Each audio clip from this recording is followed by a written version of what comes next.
amazing day. I thought today I would give you a tour of our garden. We are heading into the end of June. Well, we are in the end of June, and I thought it would be a good time to show you what our garden is looking like.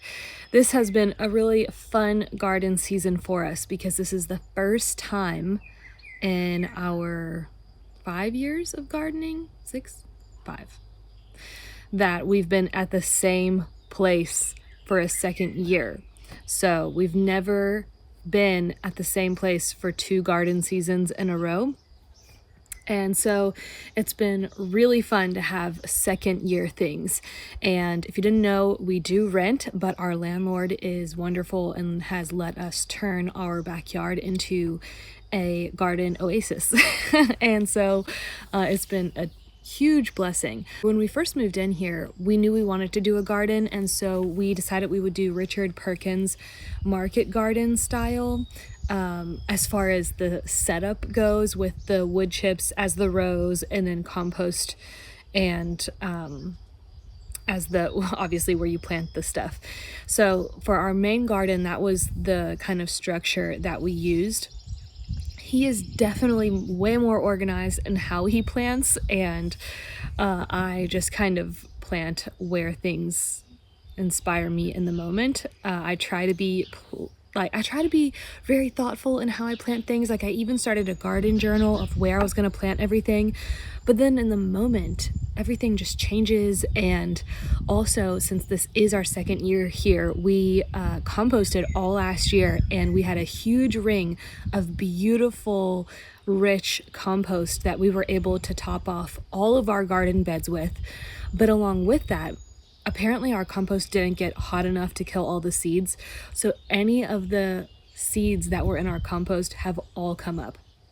So last year we cleaned out our garden and put everything in that compost. So I have tons of flowers coming up, mainly celosia, sunflowers, different gourds and cucumbers. I'll show you all of that, but it's been really fun. So we came back from South Africa. I started planting seeds at the end of March, and I did make a huge mistake this year with my tomatoes. It's so disappointing. It was in April. We had some really warm days in April, so I was hardening the tomatoes off and leaving them outside. And the one night I was like, it's gonna stay pretty warm, and it's warm out during the day, so I'm gonna leave the tomatoes out overnight. And I think it just got too cold for them because it really stunted their growth. Thankfully, my mom also has been growing all of her stuff, and she had enough tomatoes to spare. So majority of my tomato plants that are doing well are from my mom. I'll show you what mine look like, the ones that got stunted in growth. I think they have come out of it, but you can definitely tell that they are not near as strong. Some of them are, but I think because I didn't leave all of them out overnight. So the ones that I didn't leave out, they're looking really good. The ones that I did, they're kind of rough, but I think we'll still get tomato plants from those, or tomatoes plants. We'll still get tomatoes from those. So let's look at the garden. I'll talk about what I'm doing with some of the things. I did go ahead and harvest our cucumbers yesterday, and I made pickles. So I followed the Prairie Homestead, or Jill Winger. She has like all these different names for her blog stuff. I followed her YouTube on how to make fermented pickles. So I did that last night, and they should be ready in 5 days. I'm really excited about that. But let's take a look at the garden. I did the same thing I did last year with the potted herbs.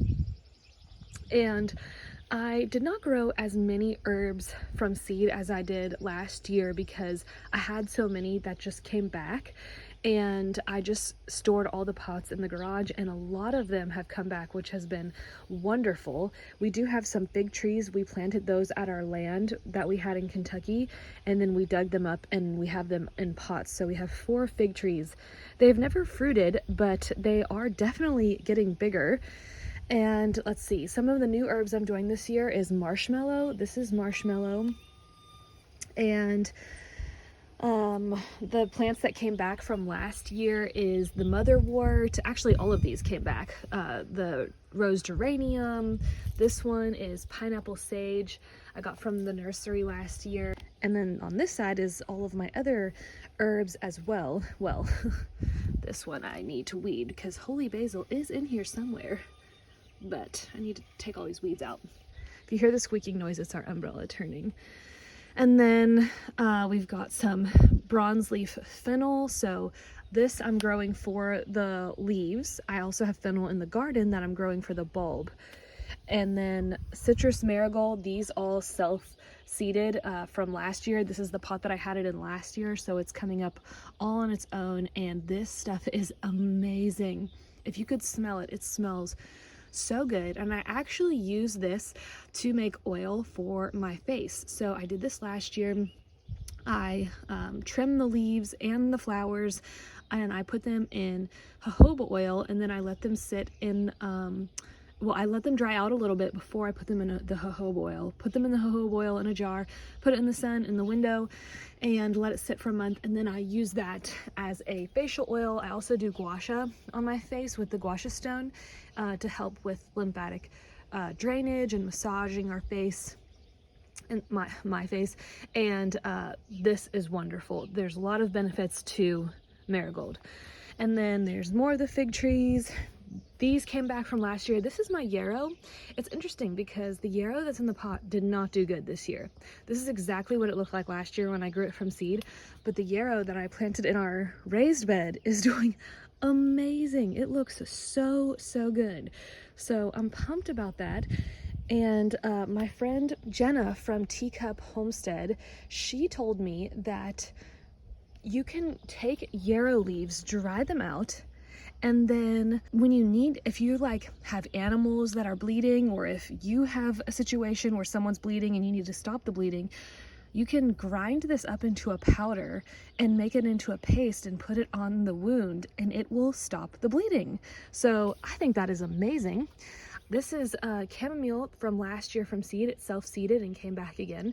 So I will be harvesting these today. I've been trying to harvest the chamomile flowers about, I don't know, every 2 or 3 days, and I use those in teas. Scott loves chamomile tea. And then over here is my other herb bed. Well, okay, so this box isn't just yarrow. This box was supposed to be my carrot box, and I had put sand in it because I had read that if you put sand with carrots, then the carrots will do better, but there was way too much sand in here because the carrots never really took off. So then I added compost from our compost ring, and I think the compost is just too thick and there is wood chips in it. So the carrots still haven't done amazing, and now they're like completely in the shade. And then I also have all these volunteer plants that have come up by themselves. So this is just kind of its own random garden at this point. Whereas this box is doing really well. So I have chamomile here, and I know for sure I planted everything way too close together in this box, but I do that every year, and I didn't do that in our whole flower bed, but I did do that in this box.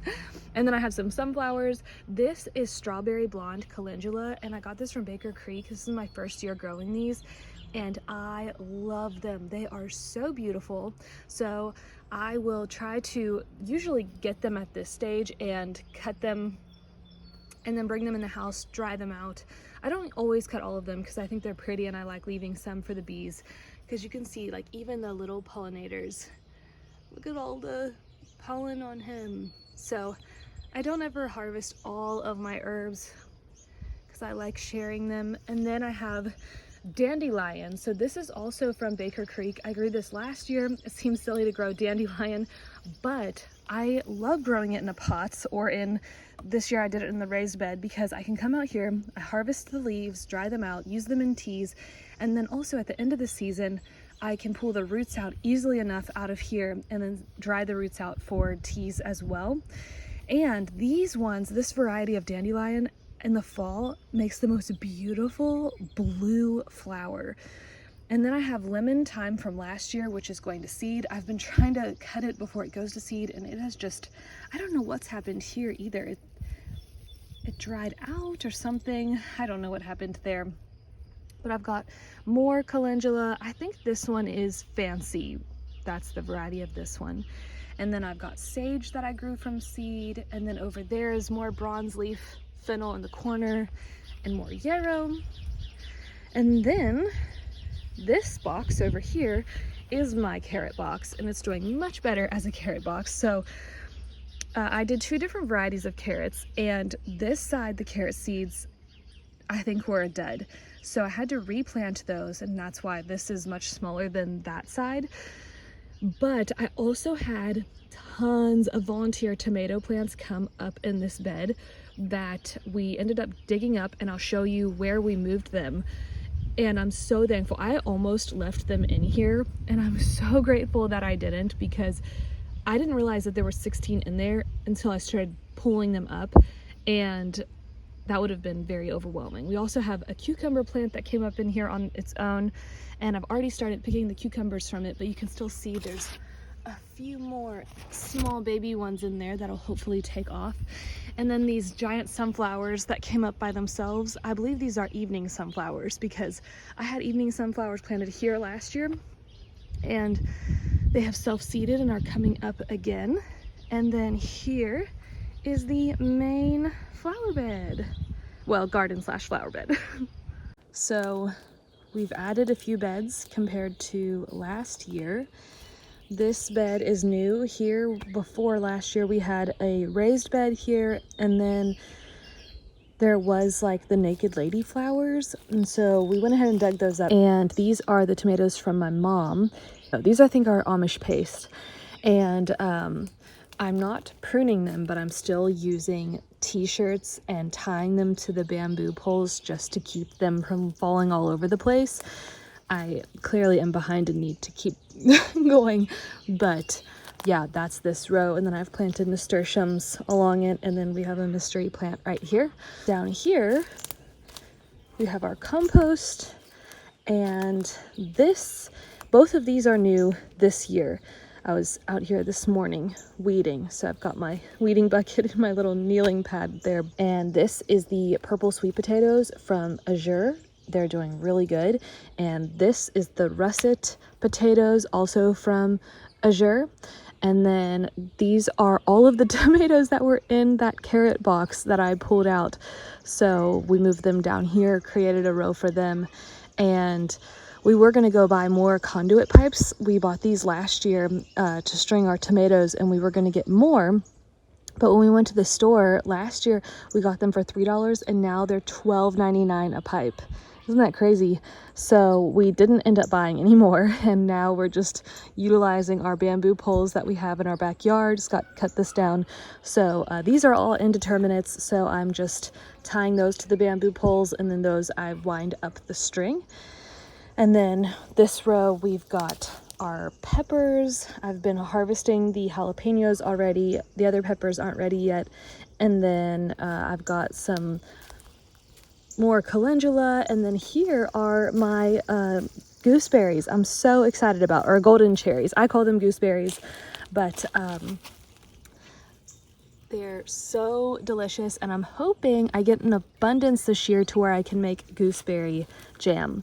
But then I also have some lemon basil, and I obviously need to come out here and do some trimming. It's hard to keep up with all these herbs. And then more of the strawberry blonde calendula, and then potatoes that I did not harvest last year, that I didn't know I didn't harvest. And then we put this fence up here because I had a mystery, now we know it's a cucumber plant that has come up, and so we put that fence there. I was using it for my snap peas, but we don't need it anymore, so that is working out great.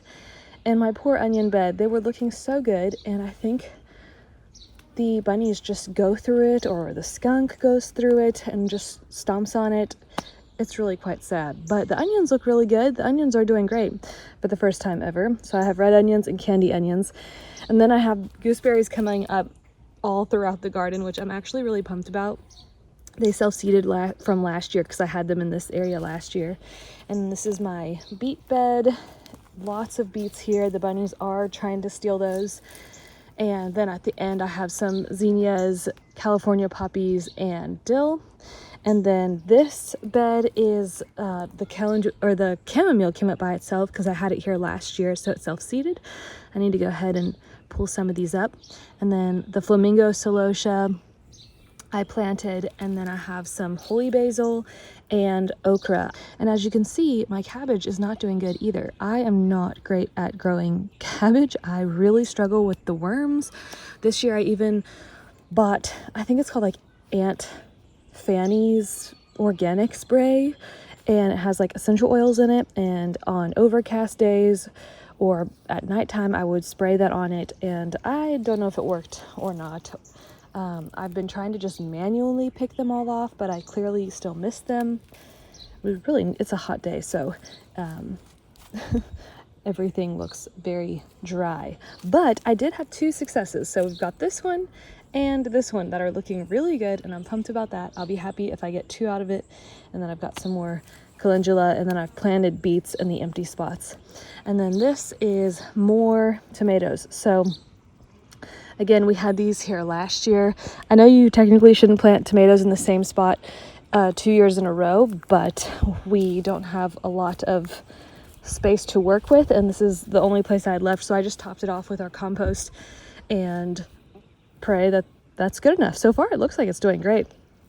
And I did not get any of these tomatoes, their suckers, fast enough because they all split, but I'm trying to keep up with the suckers now so that these don't get crazy out of control. And but so far it's doing really good. And then on either side I have basil, so different varieties of basil on both sides of the tomatoes here.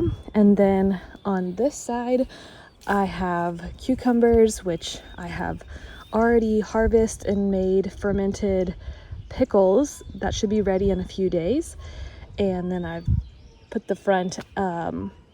I put in front of it lots of different flowers, sunflowers, aster, bachelor buttons. And then I have also a watermelon, a little mini watermelon. And look, there's the watermelon. I'm so excited. I've never successfully grown watermelon, so that is one of my goals for this year. And then this is a carrot that I planted last year, and now it's going to seed, so I'm pretty excited about that. I love the carrot seed, the flowers. It kind of looks like Queen Anne's lace. And then we've got more Roma tomatoes, some garlic, and then these beautiful sunflowers. Look at these that just opened up last night. So pretty. So I'm pretty pleased with it. This is a new garden area as well. Last year we had our bees over here, and this year we moved them over here. Last year we got our bees from our beekeeper. We paid $170 for a nuke from him, and we ended up splitting those bees, and so we had 2 hives, and neither of the hives ended up making it. And so we were like, we're gonna try it again this year, and we ended up putting this box up on our jungle gym. And the second week of May, and then we bought Bee Commander. It's like this lemongrass spray, essential oil spray, and sprayed that in there. And then the second week of May, we caught a wild swarm. And we will never go back to buying bees again, because this group of bees obviously made it through the winter, so they are good for this area. Whereas a lot of time, bees are from the south, especially if you buy bees, they end up coming from the south where it's warm, and so they have a harder time make it through the winter because they're not native to this area. And we've noticed that our bees this year, we just opened them up yesterday to make sure our queen was okay, and they are packed. They are packed full. They are doing so good, and we've already been able to harvest some honey from them. It is just amazing. We will always try to catch swarms from now on. We're trying to decide if we want to split this hive or not. That's kind of why we were opening it up yesterday as well, to see if they were building sometimes a hive if there's, for some reason, if there's too many of them, or if they want to split and swarm, they'll form a second queen cup and make another queen bee, and then half of the bees will leave. So and with the original queen, so the original queen will leave. I'm pretty sure that's how it works. with half of the hive, and when that happens, you can go ahead and take that frame out that the queen cup is in before she hatches and put it in another box. So we do have another box. We have a flow hive, and we're sitting it up here currently trying to catch another swarm, and then Scott put this up here to try to catch another swarm. Both have that bee commander in it. But when we were looking at it yesterday, they looked so good. They haven't made another queen cell, and the queen looked amazing. There's lots and lots of larvae and baby bees. So we are happy to leave it because they seem really happy, and they're doing great. They have made so much honey. Another thing that we're not doing this year is a lot of beekeepers will give their bees sugar water, and we're trying to go without doing that this year. We've been listening to a lot of Dr. Leo's teachings, and we found out about him through Doug and Stacy, and he says native bees to the area shouldn't need sugar water. They should be able to forage whatever, get the pollen that they need and the nectar. So we'll see how the bees go as the season goes on, but as of right now, we haven't given them any sugar water. Look at this bee. Cute. Little watchman bee. They're so fun to watch. That's why we put this little chair area out here. We'll sit and eat our meals out here. In the evenings, we'll play Scrabble, and it's a lot of fun. So back to the garden. We've got this new area. So I've planted lots of squash and pumpkins. The squash over here isn't doing great. Maybe I should like fertilize it. And then I've got a watermelon that was randomly coming up on its own in the main garden, so I've moved it over here. And then lots of sugar pie pumpkins, butternut squash, spaghetti squash, big fancy pumpkins from pumpkins I bought last year. I saved the seeds and planted those. And then I've got some zinnias, but the slugs keep on eating the zinnia starts, so they're kind of struggling. And then I've got some cantaloupe and more watermelon. These are the big watermelon. And then celosia, that's the flamingo. And then some flowers. My friend Lauren gave me some chrysanthemum seeds from last year, and last year I grew them in the main garden. This year I'm growing them over here, and they're looking beautiful already. And then these are my tomatoes that were stunted in growth. So you can see some of them are coming out of it. They have the flowers, so that's good. But then others are still really, really little. So we'll see what happens with them. And then that is burdock. So I planted that from seed last year. We left it. This year we'll go ahead and dig up the root for tea. And these are also still the same stunted tomatoes. And then we've got the Romas that my mom gave me, and they are looking really good. There's already lots of tomatoes on there. Last year we didn't start getting red tomatoes until August. So I think it was August when we got them. So I feel like we're gonna get them sooner this year. And then I've got lots of flowers and stuff around here, cosmos and sunflowers in the back there. And then this is our white strawberry plant from Baker Creek. I planted from seed last year. We actually think the white strawberries are sweeter than the red strawberries, and they've done really well.